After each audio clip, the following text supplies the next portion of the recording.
Hello friends, good morning. कैसे हैं आप सभी? मैं आशा करती हूँ आप सभी बहुत ही अच्छे होंगे और मैं भी बहुत अच्छी हूँ।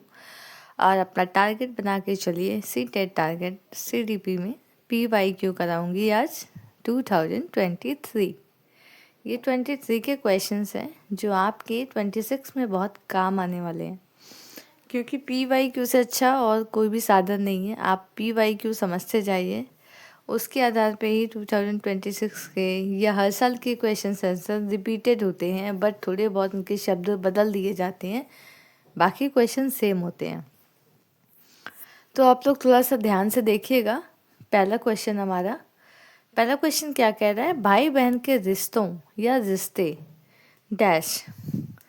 आंसर नंबर 1, केवल प्रारंभिक बाल्यावस्था में महत्वपूर्ण भूमिका निभाते हैं। केवल पहली बात तो जो केवल है ना, ये हमारा सीटेट का एक निगेटिव है, निगेटिव टैग वर्ड है।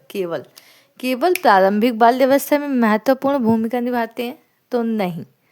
सेकंड कह रहा है माता पिता और साथियों के साथ संबंधों से भिन्न होते हैं। क्या माता पिता और साथियों के साथ संबंधों से भिन्न होते हैं और बाल्यावस्था में सामाजिकरण में महत्वपूर्ण भूमिका निभाते हैं? हाँ, बिल्कुल सही है, क्योंकि जो भाई बहन के रिश्ते होते हैं ये बाल्यावस्था में बहुत ही बड़ी भूमिका निभाते हैं और माता पिता से और अपने फ्रेंड सर्कल से थोड़ा डिफरेंट होते हैं और काफ़ी लंबे समय तक ये रिश्ते चलते हैं। तो इसलिए महत्वपूर्ण भूमिका निभाते हैं। भाई बहन के जो रिश्ते होते हैं वो और संबंधों से, रिलेशनशिप से भिन्न होते हैं। बाल्यावस्था में सामाजिकरण में बहुत ही बड़ी भूमिका निभाते हैं। ठीक। थर्ड कह रहा है भाई बहन के रिश्तों की सामाजिकरण में अधिक भूमिका नहीं है। गलत, बिल्कुल गलत।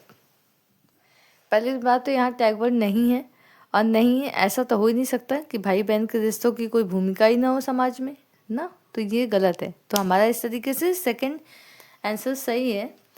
माता पिता और साथियों के साथ संबंधों से भिन्न होते हैं और बाल्यावस्था में सामाजिकरण में महत्वपूर्ण भूमिका निभाते हैं। It is a right answer. Okay, now next. तो फ्रेंड्स, ये सेकंड हमारा PYQ 2023 का है। ये एसर्शन और रीज़न का है क्वेश्चंस। तो शायद ये बहुत छोटा है, लेकिन मैं बोल देती हूँ, आप लोगों को समझ में आ जाएगा।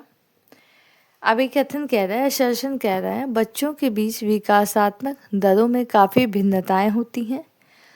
तो आपको क्या लगता है, एक बच्चों के विकास में, वृद्धि में डिफरेंसेस होती है ना? विकास कैसे होता है बच्चों में? कुछ बच्चों में कम होता है, कुछ बच्चों में ज़्यादा होता है, कुछ बच्चों को अपने जीन के अकॉर्डिंग विकास होता है ना? कुछ बच्चों में अंतर होता है, हाँ, उनके अनुभव में भी बहुत अंतर होता है। तो पहला वाला हमारा सही लग रहा है, बच्चों के बीच विकासात्मक दरों में काफ़ी भिन्नताएं होती हैं। हाँ, बिल्कुल सही है भाई, सभी बच्चे एक जैसे नहीं होते हैं, इसलिए उनके बच्चों में विकास में थोड़ी डिफरेंसेस पाया जाता है। इसका कारण दिया गया है क्योंकि असर्शन और रीजनिंग का जो सवाल है वो ऐसे होगा। असर्शन में पूछा जाएगा कि बच्चों के बीच विकासात्मक दरों में काफ़ी भिन्नताएं होती हैं क्योंकि, इसका जो कारण है, विकासात्मक अंतर डिफरेंसेस, आनुवांशिक जीन्स एंड अनुभवात्मक विविधताओं की जटिल अंतःक्रिया का एक अनिवार्य परिणाम है। ठीक। तो इसमें ए और आर दोनों गलत है, ऐसा नहीं है, ए सही है हमारा। और अगर ए को देखा जाए तो कारण हमें सही लग रहा है, क्योंकि विकासात्मक अंतर, जो विकास में अंतर होता है वो आनुवांशिक भी होता है, अनुभव के आधार पे भी होता है, और अंतःक्रिया का एक अनिवार्य परिणाम है। हाँ, बिल्कुल, ये भी सही है। तो ए और आर दोनों सही है तथा आर ए की सही व्याख्या है। और थर्ड वाला हमारा सही है, ए सही है और आर गलत है। ए तो सही है लेकिन आर गलत नहीं है। That is a second question is right. A और आर दोनों सही है एंड आर ए की सही व्याख्या करता है। ठीक। बच्चों में बिल्कुल विभिन्नताएं पाई जाती है।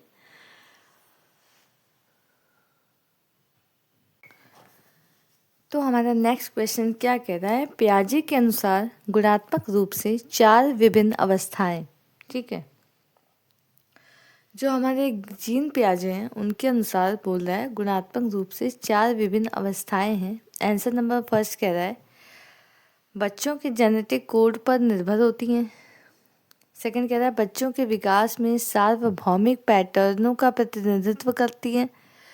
थर्ड कह रहा है दुनिया की विभिन्न संस्कृतियों में व्यापक रूप से भिन्न होती हैं।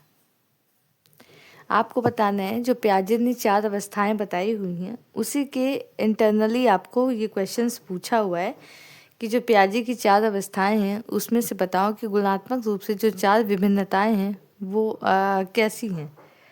तो इन्होंने जो पियाजे ने हमारी 4 अवस्थाएं बताई हैं, पहला है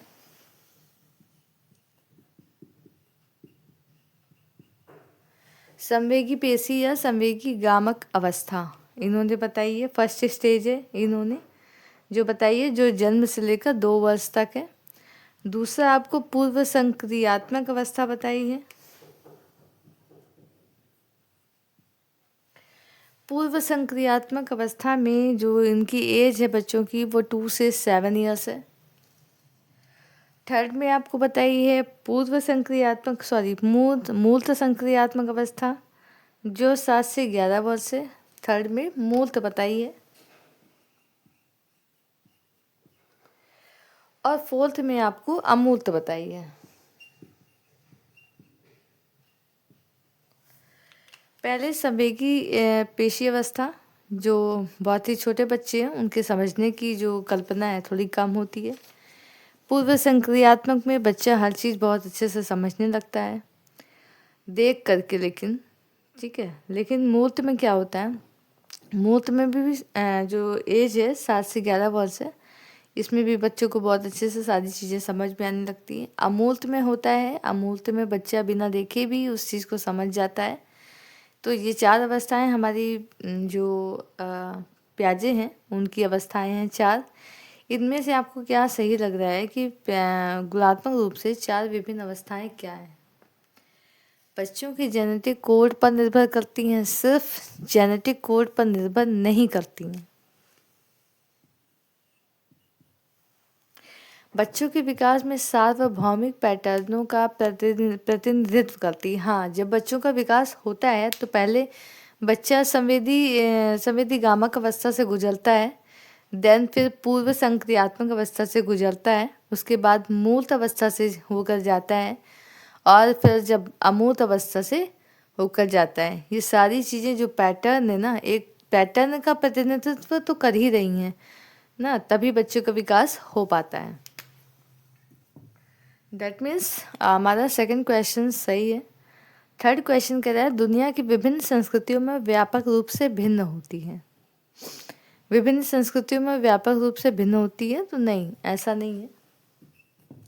जीन पियाजे के अनुसार पूछा है तो जीन पियाजे जो हैं वो पैटर्न को फॉलो करते हुए ही अवस्थाएं बताए हैं, तो उसी अवस्थाओं में हमें सेकंड ऑप्शन जो है हमारा वो सही है कि हाँ, पैटर्नों को प्रतिनिधित्व करती हैं। ठीक, तो सेकंड क्वेश्चन हमारा सेकंड आंसर ही सही है। तो नेक्स्ट क्वेश्चन में हमारे कह रहा है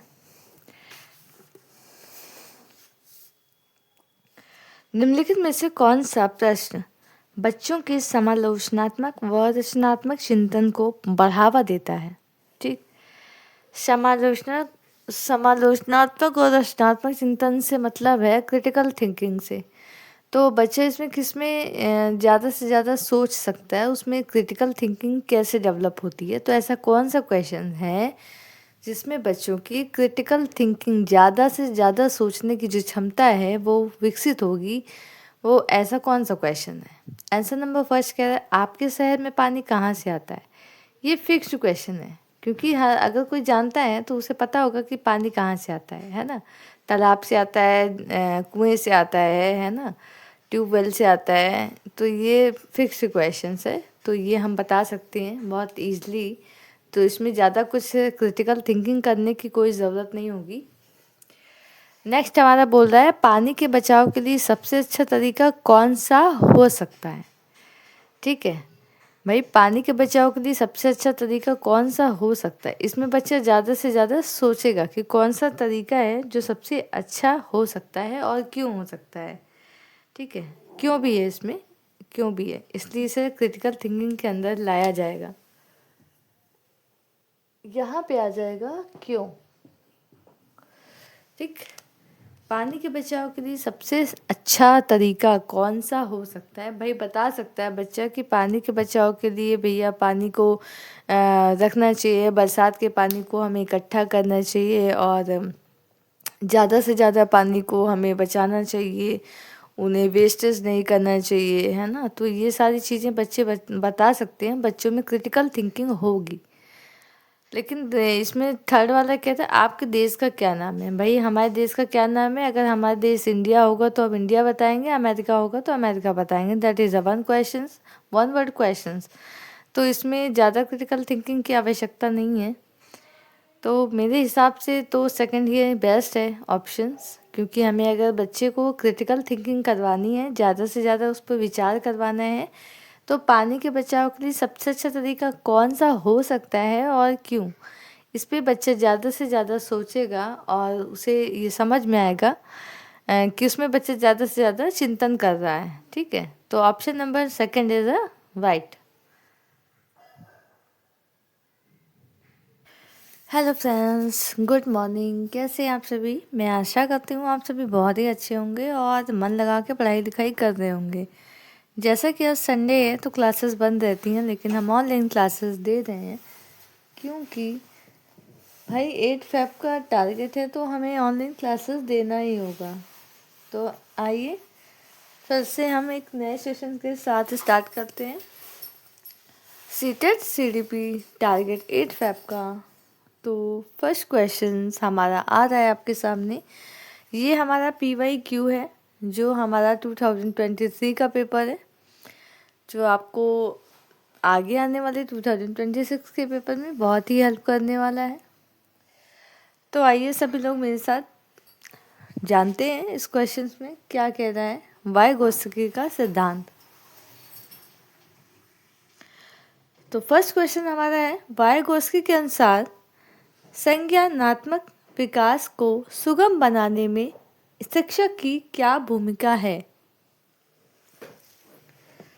वाइगोत्स्की के सिद्धांत के अनुसार जो संज्ञानात्मक विकास होता है, ठीक है, दिख रहा है आपको? संज्ञानात्मक जो विकास होता है हमारा, कॉग्निटिव डेवलपमेंट को सुगम बनाने के लिए, इजी बनाने के लिए एक शिक्षक क्या कर सकता है? पहला आंसर है, छात्र को पूरी तरह से स्वतंत्र रूप से सीखने की अनुमति देना। छात्र को पूरी तरह से, हाँ, स्वतंत्र रूप से सीखने पे वाइगोत्स्की मानते हैं कि उन्होंने कहा है कि हाँ, स्वतंत्र रूप से बच्चों को सीखना चाहिए, सिखाना चाहिए, है ना, मतलब फ्री होके।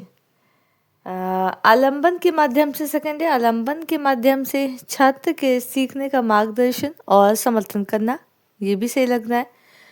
थर्ड है, छात्र को जानकारी और ज्ञान प्रदान करना, ये भी सही लग रहा है, छात्र को जानकारी और ज्ञान प्रदान करना।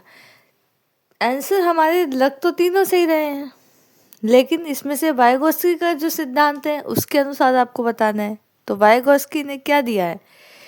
इसके फोल्डिंग दिया है, ZPT दिया है और क्या दिया है? तो इनके सिद्धांत में आलंबन, यहाँ आलंबन का अगर आप मीनिंग ना समझ पाए तो आलंबन के मतलब से यहाँ पे है इसके फोल्डिंग।